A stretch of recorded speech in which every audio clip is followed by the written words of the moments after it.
Why is the city of Syracuse so special? What can we find in this city that we can't find anywhere else? And how did it become one of the most important cities in the Mediterranean? In this video, we're going to try to answer those questions. We'll go back in time and explore all the different civilizations that have ruled over Syracuse and see what they contributed to make this city so special. We are going to start off with the ancient Greeks, who were the first Western civilization to settle here around the year 700 BC. They would call their settlement Syracuse, and it was located on the east coast of the island of Sicily, right across from mainland Italy. The Greek colony prospered thanks to its natural harbor, which was protected by two natural breakwaters that allowed for easy trade during the summer months. The Greeks quickly grew the city into an important trading hub and naval base, which made it extremely wealthy. This wealth would allow them to build many public works, such as temples and theaters, as well as fund many military campaigns. The Greeks were divided into two different leagues, the Dorian and Ionic. And at first, the Syracusans were part of the Dorian League, but later switched over to the Ionic League. This change of allegiance caused friction between Syracuse and the other Dorian city-states like Corinth, which would eventually lead to war. However, Syracuse was victorious in this conflict, and the victory would cause other city-states like Sparta to resent them. Sparta, along with several other allies, would declare war on Syracuse, but again, Syracuse would win the battle. But this conflict would be known as the First Peloponnesian War. After winning the war, Syracuse started to grow exponentially, becoming the largest city in Sicily, and one of the largest in the entire Mediterranean world. It became a cultural center and attracted philosophers and artists from all over the Mediterranean. Syracuse was even able to defeat the Carthaginians in 3 separate wars, solidifying their control over the entire island of Sicily. During this period, Syracuse flourished culturally, economically, and gained military strength. It was during this time that they developed some of the earliest forms of democracy. They built impressive public buildings and infrastructure, and produced influential philosophers and scientists. But unfortunately, this wouldn't last forever.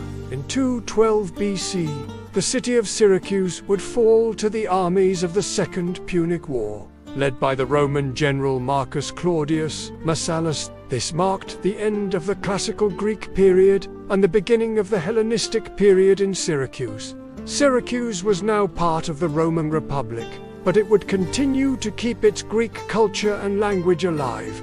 During the Hellenistic period, Syracuse continued to be a major city. Although it was under the control of outside powers like the Romans and later the Carthaginians had its control, it remained a center of trade and commerce and continued to attract people from all over the Mediterranean. This was also the period when Archimedes lived and made his famous contributions to science and mathematics. As we just mentioned, after the Second Punic War, Syracuse was occupied by the Roman Republic and became a part of the Roman Empire. Syracuse was now closer to the center of the empire, so it began to feel the effects of imperial rule more directly. Romans built new roads, aqueducts, and public buildings throughout the city. Latin began to replace Greek as the dominant language, and Roman customs and traditions started to be adopted by the local population. During the late Roman Empire, Syracuse faced a lot of invasions from different Germanic tribes.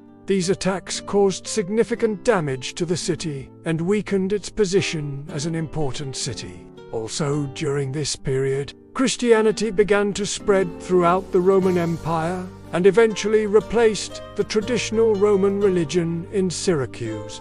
As the Western Roman Empire fell apart, Syracuse fell to the Vandals in 466, but only for a few years, because in 535, the Byzantines retook the city. Under Byzantine rule, Syracuse continued to be a center of trade and commerce, but it was no longer the important city it once was. So far, we've seen how Syracuse had been ruled by many different civilizations. each one leaving its own cultural and historical legacy on the city. Each of these civilizations helped to shape the identity of Syracuse and turn it into the unique and special city that it is today. But there were still many more civilizations yet to come. The Arab world began to expand into Sicily during the 800s and 900s.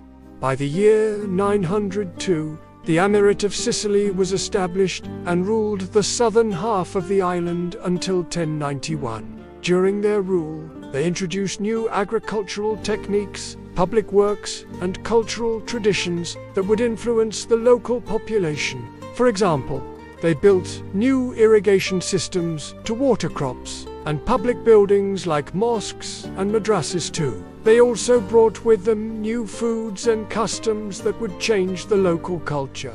After the emirate came the Norman Kingdom of Sicily, which lasted from 1091 to 1194.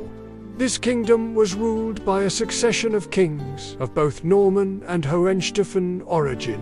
The Normans built impressive buildings which combined elements of Arab, Byzantine, and Romanesque architecture. They also implemented new laws and administrative structures that helped to centralize power and improve governance. The next period in Sicilian history was the High Medieval period, lasting from the 12th to the 13th century. During this time, Sicily was ruled by the Crown of Aragon, which was the ruling dynasty of the Kingdom of Sicily and the Kingdom of Naples. This period saw the construction of many impressive buildings, including the Cathedral of Syracuse. But unfortunately, frequent conflicts with the Byzantines and the Hohenstaufen Germans caused instability and depopulation as well. In 1302, Sicily was sold to the King of Aragon for 100,000 gold florins. And then, in 1412, the island was struck by a devastating earthquake that killed thousands and destroyed many buildings. But despite these setbacks, Sicily continued to be a prosperous region thanks to its fertile soil and strategic location in the Mediterranean.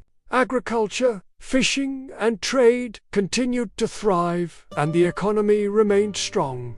During the 15th and 16th centuries, Sicily was ruled by the Spanish Habsburgs. The Spanish brought with them a new cultural and linguistic influence that would shape the identity of the island. This was reflected in the art, architecture, and literature of the time. They also introduced new foods and customs that would become an important part of Sicilian culture.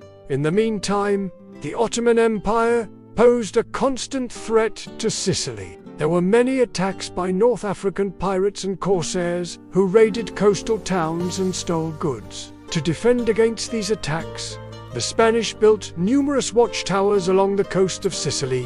One of these towers is still standing in Syracuse. In 1713, the entire island of Sicily was purchased by the Kingdom of Savoy for 32 million livres. The treaty stipulated that the Spanish would retain ownership of certain buildings and artworks, but the Savoys would have full control over the island. The Savoyard period was marked by significant reforms in various areas such as education, healthcare, and public administration. This led to improvements in the quality of life for many Sicilians and contributed to the economic growth of the island. In 1861, Sicily became part of the Kingdom of Italy and experienced significant changes as a result.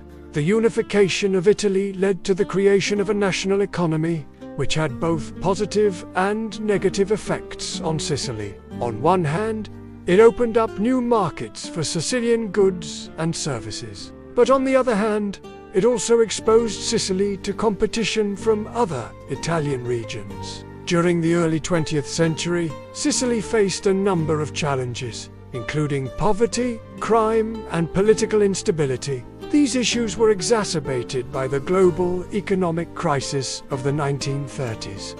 But the end of World War II brought new hope for a better future. The post-war period saw the construction of new infrastructure, the establishment of new industries, and the introduction of new technologies. All of this helped to improve the standard of living for many Sicilians, and transformed the island into a modern region of Italy. Sicily is the largest island in the Mediterranean Sea and has a rich history that dates back thousands of years, from the ancient Greeks to the Romans, Arabs, Normans, Spaniards, and Italians.